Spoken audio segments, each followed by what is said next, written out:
बहुत से लोगों में ये कन्फ्यूज़न रहता है कि सिम्बायोसिस और म्यूचुअलिज्म दोनों एक ही चीज़ है या ये दोनों अलग अलग चीज़ है।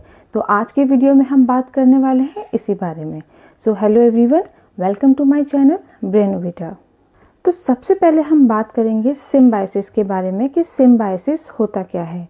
सिम्बायोसिस दो शब्द से मिलकर बना होता है, सिम और बायोसिस, जिसमें सिम का मतलब होता है टुगेदर, एक साथ, और बायोसिस का मतलब होता है रहना। दैट मीन्स जिसमें दो लिविंग ऑर्गेनिजम्स एक साथ रहते हैं, उस इंटरेक्शन को हम बोलते हैं सिम्बायोसिस। अब सिम्बायोसिस में कम से कम दो लिविंग ऑर्गेनिज्म, क्योंकि एक लिविंग ऑर्गेनिज्म तो एक साथ रह ही रह सकता, इसलिए कम से कम दो लिविंग ऑर्गेनिजम्स जो एक साथ रहते हैं, उस इंटरेक्शन को सिम्बायोसिस कहा जाता है। अब ये इंटरेक्शन कैसा भी हो सकता है, ये दोनों को बेनिफिट देने वाला भी हो सकता है। एक को बेनिफिट मिल सकता है, दूसरे को लॉस हो सकता है, या एक को बेनिफिट हो सकता है, दूसरे को कोई इफेक्ट नहीं पड़े, या फिर एक को लॉस हो सकता है या दूसरे को कोई इफेक्ट नहीं पड़े। इनमें से कोई भी इंटरेक्शन होता है, उस इंटरेक्शन को हम सिम्बायोसिस बोलते हैं। अब क्वेश्चन उठता है कि क्या सिम्बायोसिस म्यूचुअलिज्म से अलग है?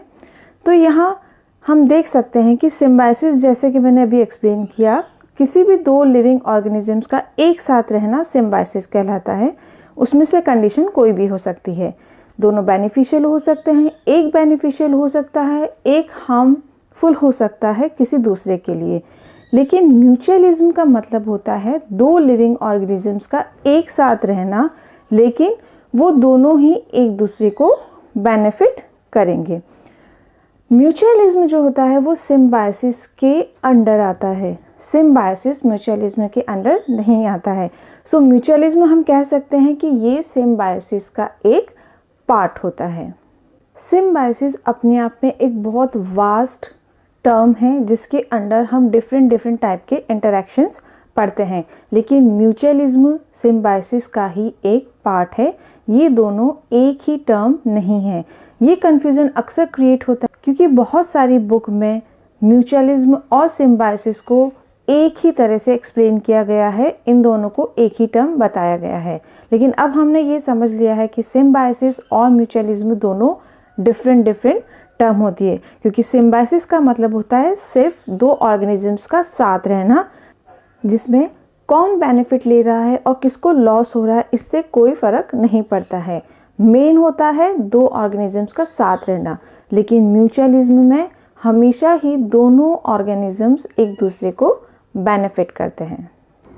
अब जब हम ये समझ चुके हैं कि सिम्बायोसिस और म्यूचुअलिज्म दोनों अलग अलग चीज़ होती है, तो अब हम पढ़ेंगे सिम्बायोसिस के टाइप्स के बारे में, जिसमें सबसे पहले हम पढ़ेंगे म्यूचुअलिज्म। म्यूचुअलिज्म में मैंने यहाँ पे दो प्लस के साइन लगाए हैं, तो जहाँ पे भी मैंने प्लस का साइन लगाया है इसका मतलब है बेनिफिट हो रहा है, और जहाँ मैंने माइनस का साइन लगाया है वहाँ का मतलब है उसे लॉस हो रहा है। तो यहाँ मैंने दो प्लस के साइन लगाए हैं, जिसका मतलब है दोनों ही लिविंग ऑर्गेनिजम्स जो एक साथ इंटरेक्शन में हैं, वो दोनों ही बेनिफिट में हैं, मतलब दोनों एक दूसरे को बेनिफिट कर रहे हैं। तो इस तरह के जो इंटरेक्शंस होते हैं उसे हम म्यूचुअलिज्म बोलते हैं। इसका सबसे सिंपल और कॉमन एग्जाम्पल है लाइकेन्स का। लाइकेन्स में हम देख सकते हैं कि फंगस और एल्गी, ये दोनों एक साथ इंटरेक्शन में अपना लाइफ स्पेंड करते हैं। अब क्वेश्चन ये है कि दोनों एक दूसरे को किस तरह से बेनिफिट करते हैं। तो हम ये जानते हैं कि जो फंगस होती है वो अपना फूड खुद नहीं बना सकती, क्योंकि उसमें किसी भी तरह की फोटोसिंथेसिस की प्रोसेस नहीं होती है। वहीं एल्गी की बात करें तो एल्गी अपनी प्रोटेक्शन के लिए वो शेल्टर लेता है फंगस से। तो इस तरह से ये दोनों म्यूचुअल इंटरेक्शंस में लाइफ स्पेंड करते हैं। तो फंगस जो कि अपना फूड नहीं बना पाता है, वो अपना फूड लेता है एल्गी से। तो यहाँ फंगस को क्या बेनिफिट हुआ कि वो एल्गी से अपना फूड ले रहा है। बदले में एल्गी को क्या मिल रहा है, एल्गी फंगस के बीच में रहता है, तो इससे उसको शेल्टर भी मिल रहा है, इससे उसको प्रोटेक्शन भी मिल रहा है, और तीसरा कुछ चीज़ें जो वो एब्जॉर्ब नहीं कर पाता है न्यूट्रिशन के फॉर्म में, वो सारे न्यूट्रिशन उसको फंगस प्रोवाइड करवाता है। तो इस तरह का इंटरेक्शन जिसमें दो ऑर्गेनिजम्स एक दूसरे को बेनिफिट करते हैं, वो इंटरेक्शन कहलाता है म्यूचुअलिज्म। हम दूसरे टाइप की बात करें तो वो है प्रीडेशन। अब प्रीडेशन में दो तरह के लिविंग ऑर्गेनिजम्स होता है, एक होता है प्रीडेटर और एक होता है प्रे। तो प्रीडेटर वो एनिमल्स होते हैं जो दूसरे एनिमल्स को पकड़ के मारते हैं और फिर उनको एज अ फूड लेते हैं। तो इस तरह के सारे एनिमल्स जो होते हैं वो प्रीडेटर्स कहलाते हैं। और प्रे वो एनिमल्स होते हैं जो प्रीडेटर्स के द्वारा पकड़े जाते हैं। सिंपल एग्जांपल, अगर हम किसी फॉरेस्ट में देखें तो हमने कई बार टीवी पे भी देखा होगा कि एक लायन है, या तो वो डियर को पकड़ रहा है या बफेलो को पकड़ रहा है और फिर उसको मार के उसको खाता है। तो यहाँ पर जो लायन टाइगर की हम बात कर रहे हैं ये सारे प्रीडेटर्स होते हैं, क्योंकि ये दूसरे एनिमल्स को कैच करते हैं, उनको मारते हैं और फिर उनको खाते हैं। और प्रे में आ जाते हैं डियर, बफेलो और इस तरह के एनिमल्स जो प्रीडेटर के हाथों मारे जाते हैं और उनका खाना बनते हैं। तो दूसरे टाइप का इंटरेक्शन हो गया प्रीडेशन। तीसरे टाइप के इंटरेक्शन में आता है पैरासिटिज्म। मैंने फिर से यहाँ प्लस और माइनस लिखा है। इसका मतलब कि इस तरह के इंटरेक्शन में एक जो लिविंग ऑर्गेनिज्म होगा उसको तो बेनिफिट मिलेगा, लेकिन जो दूसरा लिविंग ऑर्गेनिज्म होगा वो हमेशा हार्म में रहेगा। मतलब जिसको फ़ायदा हो रहा है उसको तो हो रहा है, लेकिन वो दूसरे एनिमल जिसके साथ वो रह रहा है उसको हमेशा नुकसान पहुंचाएगा। तो दो लिविंग ऑर्गेनिजम्स जो इस इंटरेक्शन में रहते हैं उसमें से पहला होता है होस्ट और जो दूसरा होता है वो होता है पैरासाइट। तो जो होस्ट होता है वो लिविंग ऑर्गेनिजम्स होता है जो हमेशा हार्म में रहता है, और उस होस्ट के ऊपर जो सर्वाइव करने वाला ऑर्गेनिजम्स होते हैं उन्हें हम पैरासाइट्स बोलते हैं। मतलब इस तरह के इंटरेक्शन में पैरासाइट्स हमेशा बेनिफिशियल साइड में रहते हैं और जो होस्ट होता है वो हमेशा लॉस साइड में रहते हैं। तो बेसिकली इसमें पैरासाइट्स जो होते हैं अपने भोजन के लिए, अपने न्यूट्रिशंस के लिए वो होस्ट की बॉडी पर डिपेंड करते हैं। इसका सबसे सिंपल एग्जांपल हम देख सकते हैं मॉस्किटोज़। मॉस्किटोज़ जब किसी ह्यूमन बीइंग को बाइट करता है तो इससे फ़ायदा सिर्फ मॉस्किटोज़ को होता है, क्योंकि उससे क्या मिल रहा है, उसको उससे न्यूट्रिशन मिल रहा है। अब ये हार्मफुल होता है ह्यूमन बॉडी के लिए, क्योंकि ह्यूमन बॉडी उसके लिए एक होस्ट का काम कर रही है। तो ये किस तरह से हार्मफुल होता है, क्योंकि जब भी मॉस्किटोज़ किसी ह्यूमन को बाइट करता है वो ह्यूमन के ब्लड में कुछ माइक्रो ऑर्गेनिजम्स छोड़ देता है। तो इसकी वजह से होस्ट हमेशा हार्मफुल साइड में रहता है और पैरासाइट हमेशा बेनिफिशियल साइड में रहता है। अगला टाइप है कमेंसलिज्म। कमेंसलिज्म एक वर्ड से बना है जिसका मतलब होता है टेबल पर एक साथ बैठ के भोजन करना। तो यहाँ पर मैंने प्लस और ज़ीरो यूज़ किया है, जिसका मतलब है प्लस का मैंने ऑलरेडी आपको बताया है।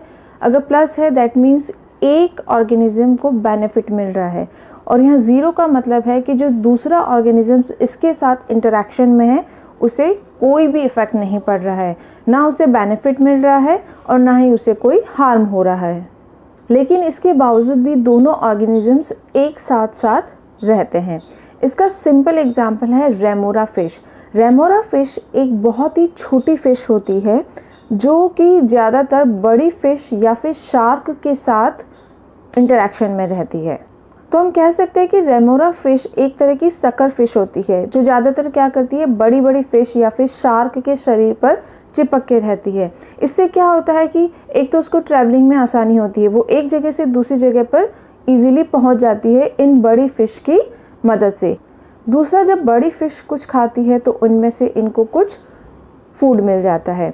तो इस तरह से रेमोरा फ़िश को तो यहाँ बेनिफिट हो रहा है क्योंकि वो बड़ी फ़िश के साथ साथ ट्रैवल करती है, एक डिस्टेंस कवर करती है। लेकिन रेमोरा फ़िश के शार्क या बड़ी फ़िश के साथ अटैच होने पर उस बड़ी फ़िश को कोई भी हार्म नहीं होता है। तो इस तरह का जो इंटरेक्शन होता है, इस तरह के इंटरेक्शन को हम बोलते हैं कमेंसलिज्म। अगला आता है लास्ट, जो कि है कंपटीशन। यहाँ मैंने यूज़ किया है negative and zero. That means जो दो लिविंग ऑर्गेनिजम्स एक दूसरे के साथ इंटरेक्शन में हैं, एक दूसरे के साथ रह रहे हैं, उसमें से एक को कोई फ़र्क नहीं पड़ेगा, लेकिन जो दूसरा ऑर्गेनिजम्स है उसको हमेशा हार्म होगा। इसके लिए हम देख सकते हैं सिंपल एग्जाम्पल, अगर एक बड़े पेड़ के नीचे एक छोटा सा पौधा उगाया है तो इस कंडीशन में बड़े पेड़ को कोई इफेक्ट नहीं पड़ेगा, क्योंकि उसको सनलाइट उतनी ही मिलनी है, वो सॉइल में से वाटर और दूसरे न्यूट्रिएंट्स को उतनी ही मात्रा में एब्जॉर्ब करेगा।